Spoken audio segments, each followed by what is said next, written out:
예배할 수 있어서 참 감사하고 특권을 누리게 된 것 같습니다.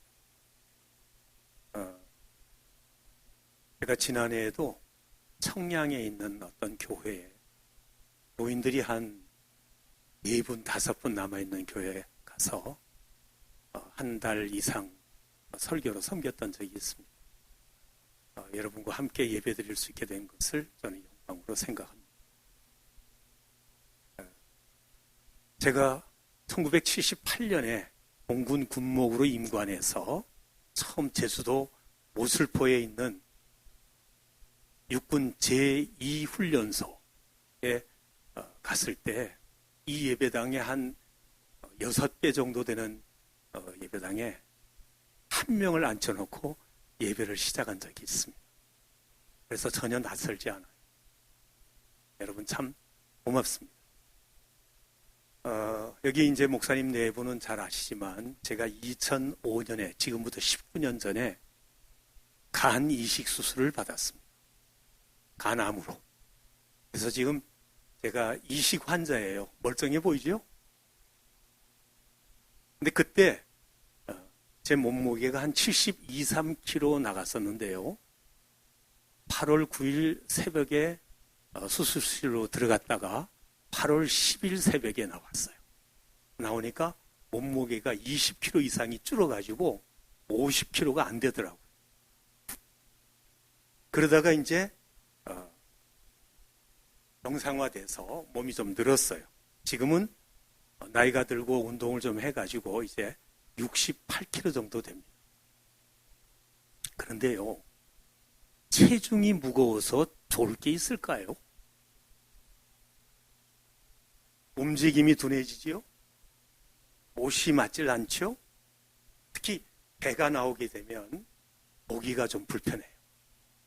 단 나이가 들면 몸무게가 좀 나가야 갑작스러운 질병이나 수술에 잘 견딜 수 있다고 합니다. 그래서 몸무게가 필요하다고 그러죠. 제가 전도사 시절에 연세대학교 사회학과 3학년에 다니던 학생을 청년부에서 가르쳤는데요. 그 학생이 지금 서울 영락교의 담임 목사가 됐습니다. 그 김은성 목사의 아버지가 김지호 장로님이셨는데 그분이 과손을 하나 가지고 있었어요. 어디에 있냐면 경북 몽화의 청량산이라고 하는 곳에 과손이 있었습니다. 낙동강 상류의 물길이 그 산을 휘감아서 두르고 과손은 그 강에서 그렇게 멀지 않은 계곡이 있었습니다. 그리로 가는 길이 2개가 있었어요. 하나는 산을 넘어서 가는 길이고 또 하나는 강을 가로질러서 가는 길입니다. 근데 그 강이 평소에는 그렇게 깊지를 않아요. 그러나 요즘처럼 장마가 들면은 굉장히 물길이 험해지고 많아지죠. 그래서 사람들은 산으로 가는 그 길을 택하지 않고 주민들은 오랜 경험에 의해서 물이 무릎 이상 올라오면은 강으로 가는 걸 포기하는 거죠. 평소에는 그리로 다니다가. 그런데 언젠가 여럿이 무리해서 강을 건너게 됐습니다. 비가 많이 와서 강물이 불어나 있었는데요. 그 센 물살을 이겨내기 위해서 여러 명이 서로 줄로 허리를 묶었어요. 한 사람이 넘어지면 다른 사람이 일으켜줄 셈이었습니다. 그런데요, 어쩜 좋습니까? 결과는 정반대였습니다. 한 사람이 넘어지자 다른 사람이 일으켜 세워줄 틈도 없이 줄줄이 넘어져가지고 8명인가가 죽어버렸어요. 그런데 그 강 한가운데 바위가 하나 있었습니다. 큰 바위죠. 이 바위는 사람들이 그 강을 건널 때마다 그 바위에 가서 기대거나 잠깐씩 쉬어가는 의지가 되는 바위였습니다. 수십 년 세월이 흐른 지금도 그 바위는 강 한복판에 건재해 있습니다. 이 바위가 떠내려가지 않고 어떻게 그 자리에 있었을까요? 바위의 무게 때문이었습니다. 여러 사람이 줄로 묶고도 휩쓸고 내려가는 세찬 물결도 바위를 어떻게 할 수는 없었습니다. 작은 자갈과 돌들은 물살에 쉽게 쓸려 내려가지만 거대한 바위는 자리를 지키지요. 무겁기 때문입니다. 살다 보면 이 세상의 세찬 풍조와 유행이 물결처럼 우리를 통째로 쓸어버리려고 할 때가 있습니다. 그때 존재의 무게가 적게 나가는 가벼운 사람은 떠내려가고 말지요.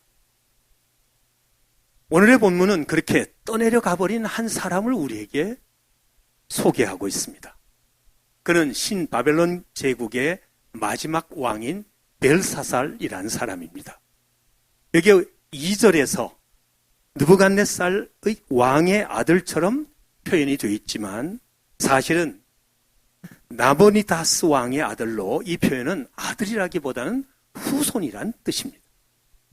본문은 벨사살의 존재가 얼마나 가벼운가를 말하고 있습니다.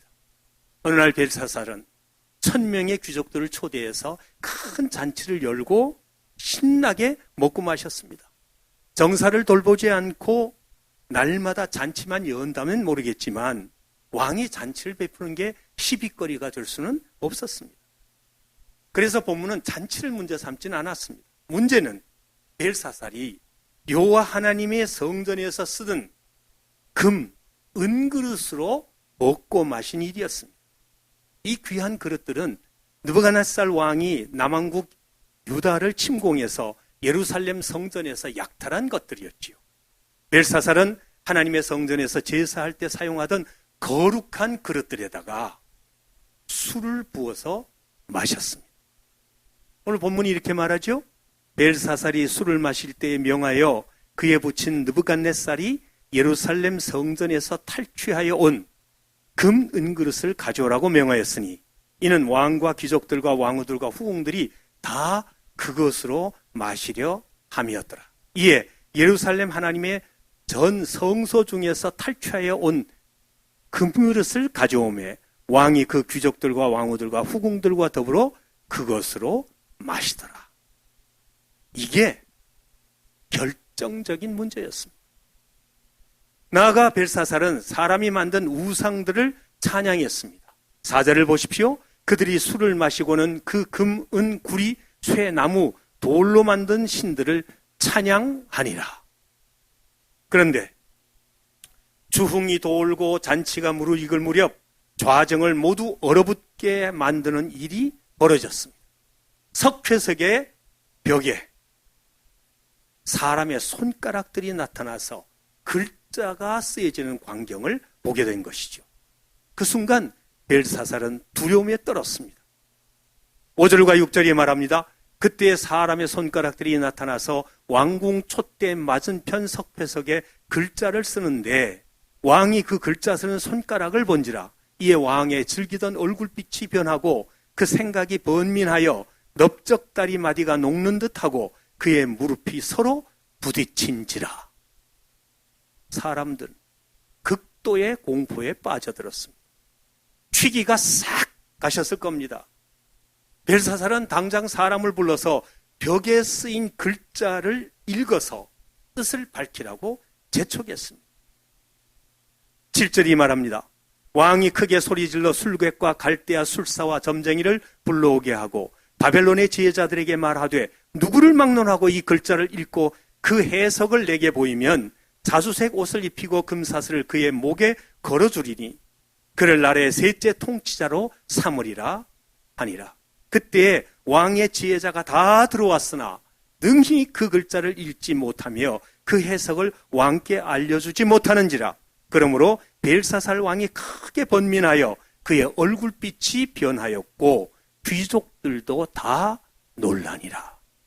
상당한 보상을 걸었지만 아무도 그걸 읽을 수도 없고 해석할 수도 없었습니다. 결국 글자를 읽고 해석한 사람은 다니엘이었습니다.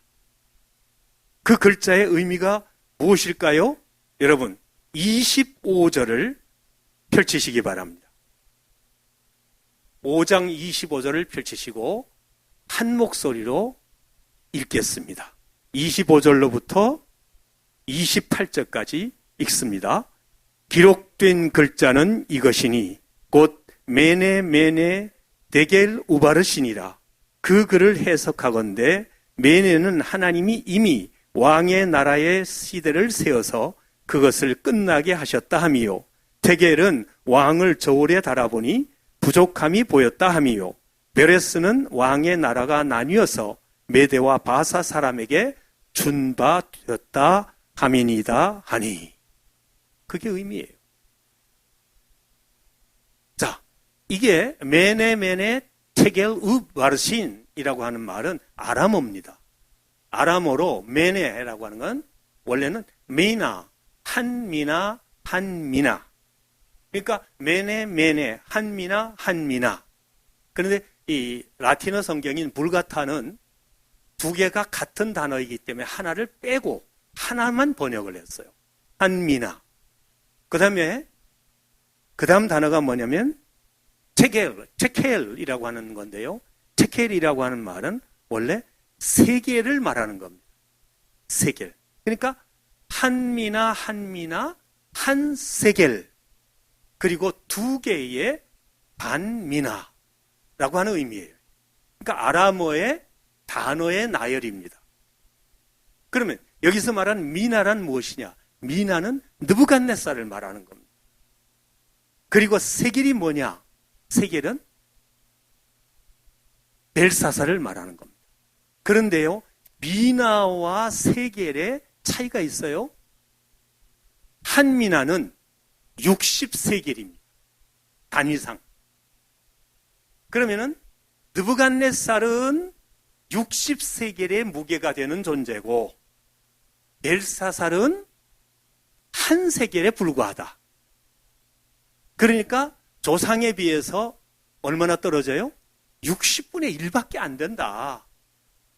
그래서 결국은 두 개의 반미나, 그 60세겔을 반씩 나누어서 30, 30으로 나누겠다 하는 의미가 요 아람어 단어 속에 포함되어 있습니다. 결국 바벨론의 멸망을 예고한 단어예요. 그걸 다시 우리가 히브리어로 정리를 해보면 메네 테켈 우 바르신이라고 있습니다. 근데 이 메네라고 하는 말은 달아본다 그런 뜻이 또 포함이 돼요. 측정하다, 달아본다. 그 다음에 테켈이라고 하는 것은 평가된, 달아본 결과. 그리고 우는 히브리어의 그리고라고 하는 뜻입니다. 바르신, 그건 플러스라고 하는, 나눈다, 디바이드라고 하는 그런 말의 용어입니다. 그러니까 자, 정리를 해보면요. 달아보고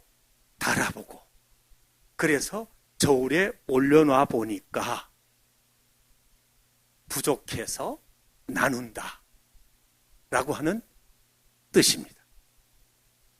결국 벨사살의 죄로 인해서 하나님께서는 바벨론을 멸망하기로 정하셨으며 결국 바벨론은 나누어져서 메대와 파사, 미데스와 페르시아라고 하는 나라로 나눠지게 된 것이죠. 이것은 고대 사상, 신이 인간의 윤리적인 행위를 저울로 재어보고서 그 사람을 판결한다고 하는 아주 고대인들의 사고를 반영한 표현입니다. 쉽게 말하자면 하나님께서는 벨사살의 나라를 끝내고 다른 이들에게 넘길 것이라는 말씀이었습니다. 그 이유가 뭡니까? 하나님 앞에서 벨사살이란 존재의 무게가 너무 가벼웠다는 말입니다. 왕으로 나라를 다스리기에는 조상에 비하면 60분의 1밖에 안 된다는 거죠. 어떻게 됐습니까? 30절 이하가 말합니다. 그날 밤에 갈대아 왕 벨사살이 죽임을 당하였고 메대 사람 다리오가 나라를 얻었는데 그때의 다리오는 62세였더라. 성경 그렇게 말하고 있어요. 이건 실제로 있었던 일입니다. 고대 역사가인 헤로도투스가 바로 이 사건을 두고서 뭐라고 표현을 했냐면요. 벨사살의 연회로 성 안의 모든 사람들이 술을 먹고 다 취해 있었기 때문에 병사들의 기습이 실제보다 용이했다. 그렇게 역사에 기록하고 있어요. 그래서 바벨론이 그렇게 망했습니다. 한마디로 벨사살은 가벼워서 끝나버린 인간이었습니다. 그런데요, 왕이 그 존재의 가벼움으로 떠내려간 바로 그때 정반대로 무게감을 보인 인물이 있었습니다. 바벨론이란 제국이 멸망하고 메대를 거쳐서 페르시아라는 새 제국이 등장해서 이리저리 휩쓸리는 역사의 소용돌이 한가운데서도 밀리거나 떠내려가지 않고 거대한 바위처럼 버티고 흔들림이 없는 인물이 있었습니다. 그가 누구일까요? 바로 오늘 본문의 주인공인 다니엘입니다. 그는 그 존재가 바위와 같은 사람이었습니다. 그의 존재감을 증명하는 말씀들이 있지요.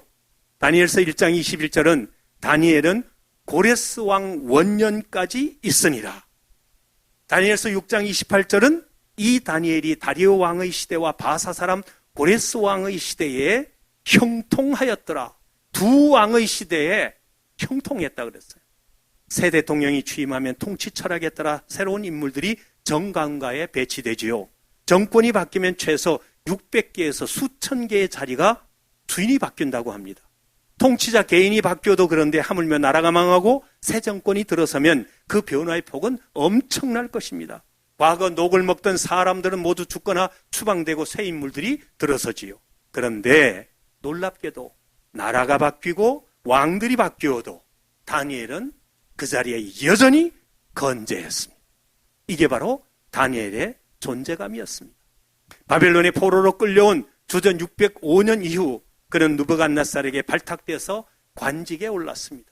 이후 벨사살이 죽고 고레스가 등장한 게 주전 539년이니까 적어도 60년 동안을 그 나라에서 최고의 인물로 최상의 자리에 있었습니다.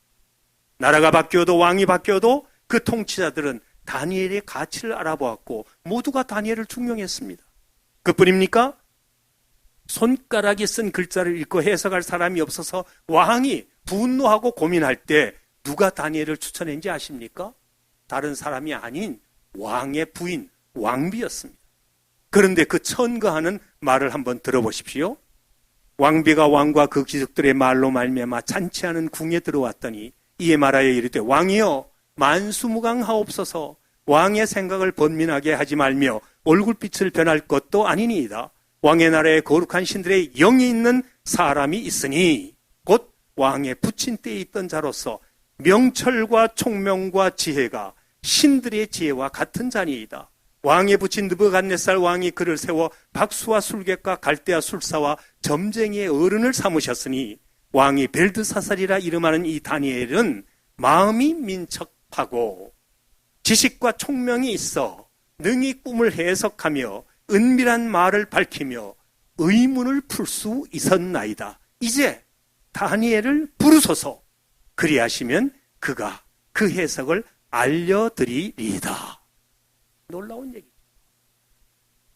왕비는 다니엘을 거룩한 신들의 영이 있는 사람, 명철과 총명과 지혜가 신들의 지혜와 같은 사람이라고 말했습니다. 그날 밤 벨사살은 죽임을 당하고 나라를 빼앗겼지만 다니엘은 페르시아에서도 여전히 존귀한 위치에 자리 잡고 있었습니다. 여러분, 오늘 아침에 생각해 봅시다. 우리라는 존재는 어느 정도의 무게감을 가지고 있습니까? 바람에 나는 겨처럼 가벼울까요? 아니면 거대한 바위 같을까요? 요즘 우리가 살고 있는 이 사회를 보십시오. 정치권으로부터 시작해서 소위 인텔이라고 하는 의사들 혹은 이 사회 지도층이라고 하는 사람들이 얼마나 가벼운지 모릅니다. 말도 너무나 함부로 합니다. 움직이는 것도 너무 가볍습니다. 건강을 위해서라면 몸무게를 줄이는 다이어트가 필요하겠지만 영혼은 오히려 무게를 더해야 합니다. 하나님께서 우리를 달아보실 때 가벼운 존재가 될 수는 없지 않습니까?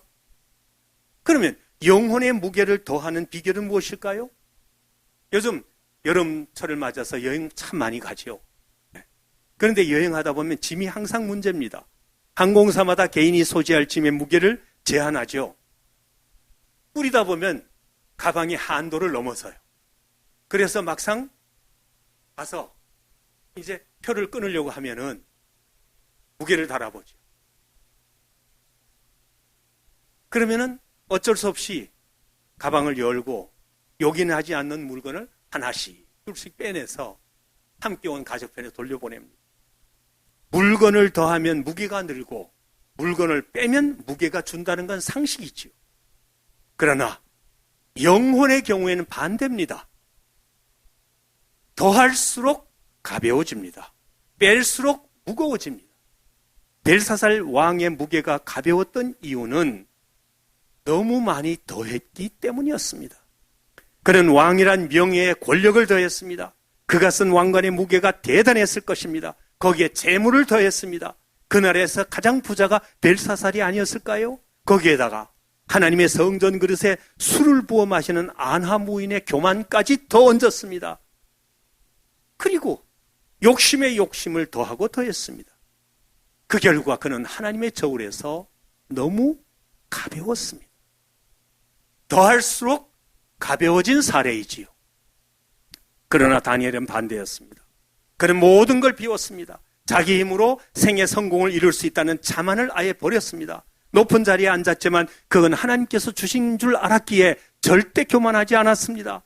다니엘이란 이름은 하나님은 나의 재판장이란 뜻입니다. 엘이 하나님이니까.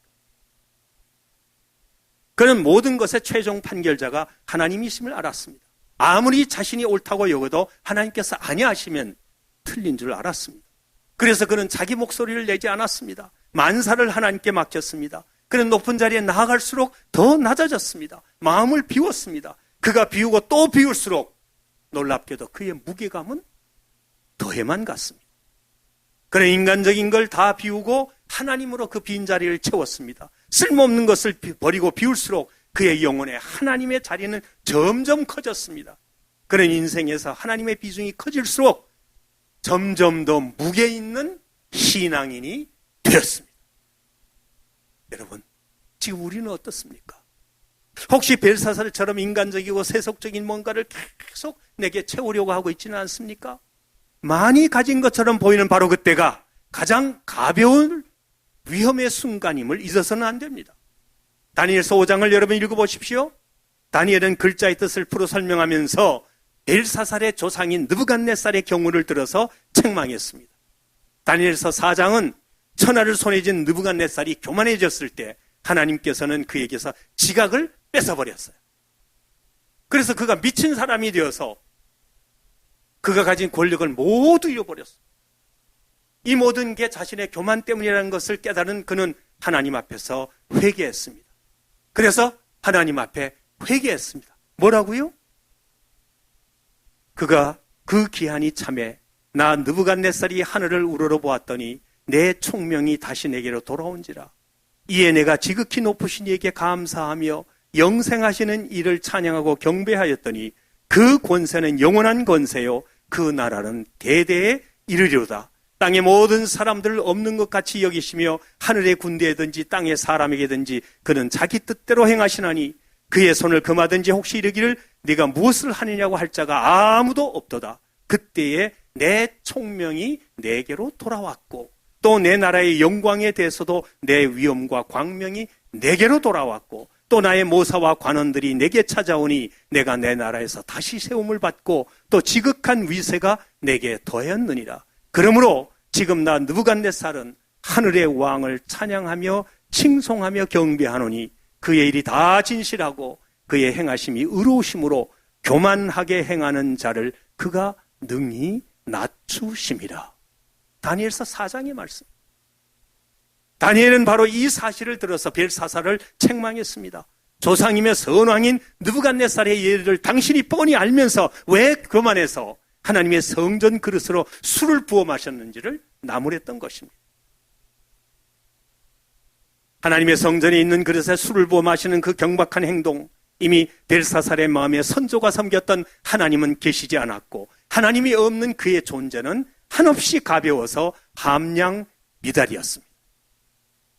사랑하는 여러분, 하나님께서는 오늘 이 시대에도 무게감이 있는 신앙인, 진득한, 아니 진중한 신자를 찾고 계십니다. 말하지 않는 것, 말이 없는 것만으로 그런 존재가 될 수는 없죠. 그건 어쩌면 자신의 무지나 좋지 않은 의도나 모습을 감추려는 은폐 내지는 속임일 수 있습니다. 세속의 물결에 떠내려가지 않고 의연히 신앙의 자리를 지킬 수 있는 사람, 가벼운 자신감으로 경박하게 촐랑대지 않고 하나님으로 자기를 채워나가는 사람, 작은 물질에 도취해서 졸부처럼 행동하지 않고 그 모든 것의 주인이 하나님심을 알고 감사하며 청지기로서 그 물질을 선하게 사용할 줄 아는 사람, 사소한 체면과 이익 앞에서 비겁해지고 작은 손해 앞에서 겁에 질리는 대신 유불리를 떠나 믿음으로 행동하는 사람, 남들이 뭐라고 칭찬하든 비판하든 상관없이 언제나 믿음으로 걸음을 걸어나가는 사람, 맡은 일에 흔들림 없이 끝까지 충성하는 사람, 자기가 한 말을 지키기 위해서 희생도 감수할 줄 아는 사람, 그리고 나라가 바뀌고 왕이 바뀌어도 요동하지 않는 큰 바위 같은 사람을 하나님도 사람도 눈을 밝혀 찾고 목말라 기다리지 않을까요? 바울 사도는 바위 같은 무게감으로 믿음을 지켰고 선한 싸움을 싸웠습니다. 어려운 시골교회에 젊은 나이에 부임해서 은퇴할 때까지 초지일관하는 목회자들은 그래서 존경받아 마땅합니다.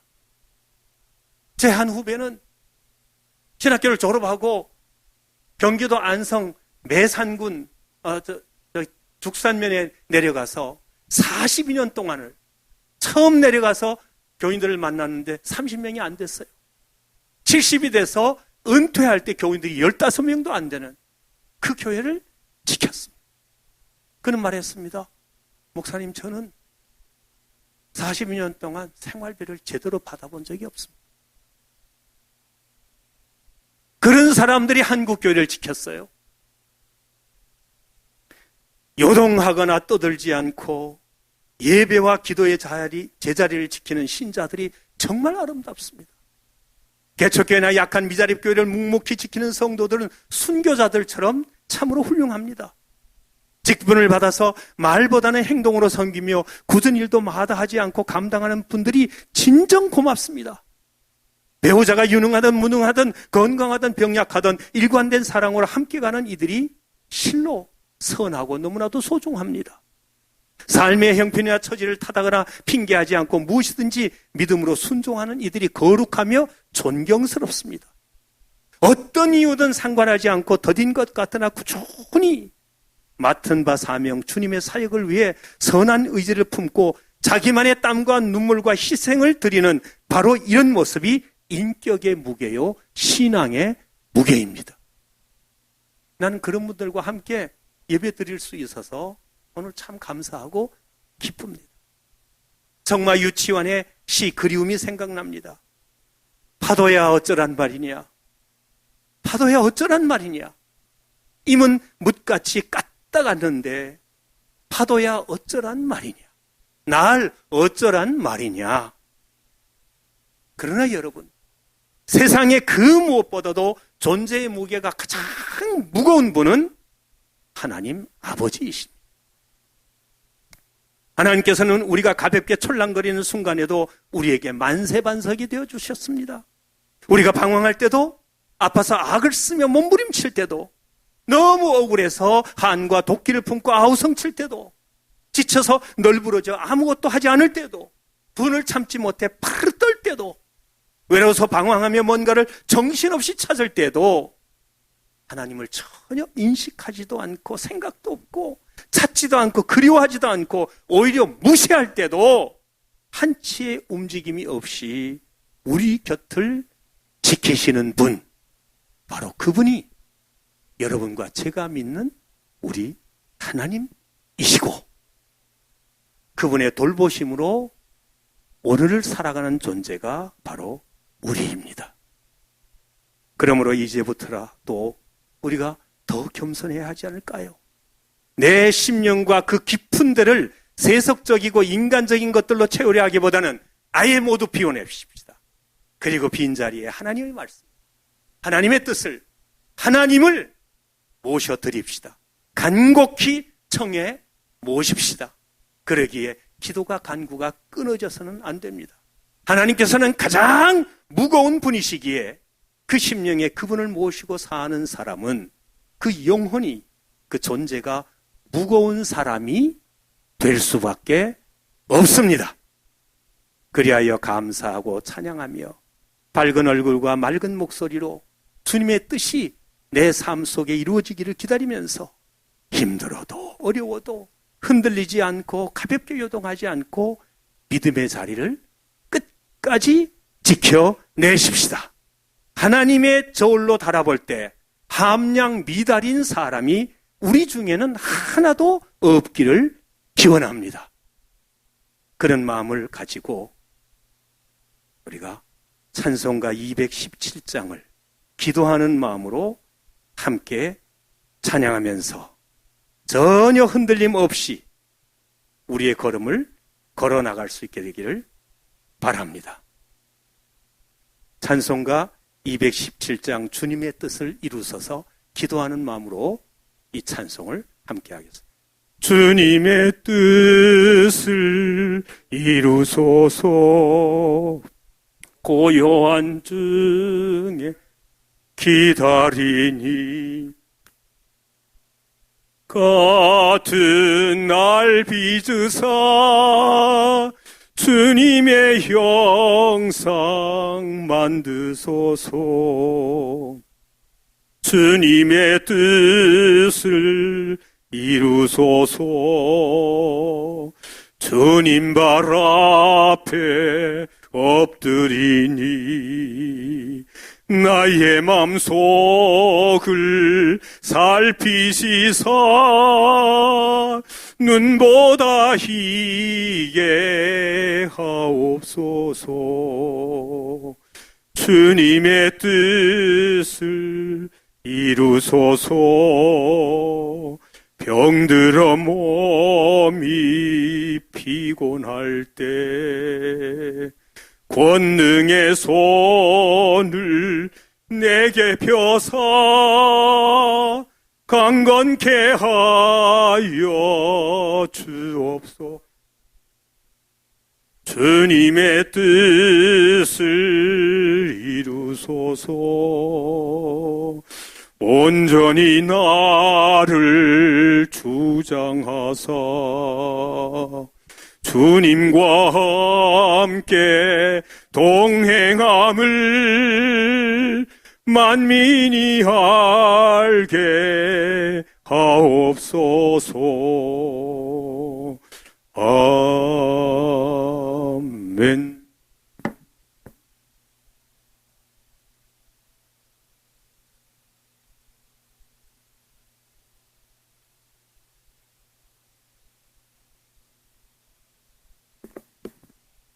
감사합니다. 많은 은혜 받을 줄 믿습니다. 이 시간으로 주님께 예물 드리는 시간 드리도록 하겠습니다. 우리 정권사님 나오셨죠?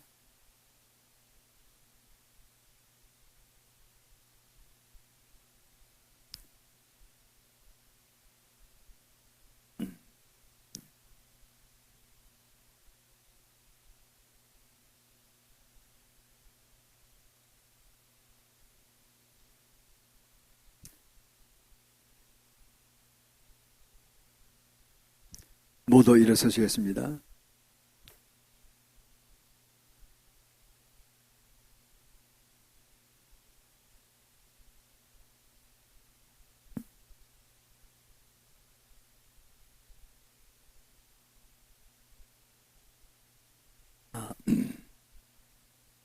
주님 감사합니다. 오늘도 이렇게 귀한 예배 시간을 허락하시고 또 귀한 정 보내주셔서만 은혜 받게 하시니 진실로 감사합니다. 그렇습니다. 달아보니 가벼운 자 되지 않게 하시고 바위토로 같이 크고 무겁고 신령한 그런 이제 모든 성도들 주의 정도를 되도록 은혜로 인도하여 주시옵소서. 그래서 이 시대 사명을 잘 감당케 하시고 주님 임박한 이때 우리가 사명을 감당함으로써 하늘의 큰 상급 받는 자들로 일어나기를 원합니다. 우리가 동의하시고 역사해 주시옵소서. 위한 예물 올려드립니다. 11절 드리며 감사금 드리며 주일헌금 드리며 선기 구호 좀 올려드립니다. 예물을 흠양하시고 하늘 문을 여시고 가정과 기업과 사에게 차오른 주님 복이 임하게 하옵소서. 기대 이상으로 생각한 이상으로 또 우리에게 보신 그 모든 걸 다시 올려드리는 귀한 역사가 반복될 때 이 나라가 불을 받고 민족이 복을 받고 무보다 주님의 나라 확정된 쓰임하는 귀한 역사가 일어나게 하옵소서.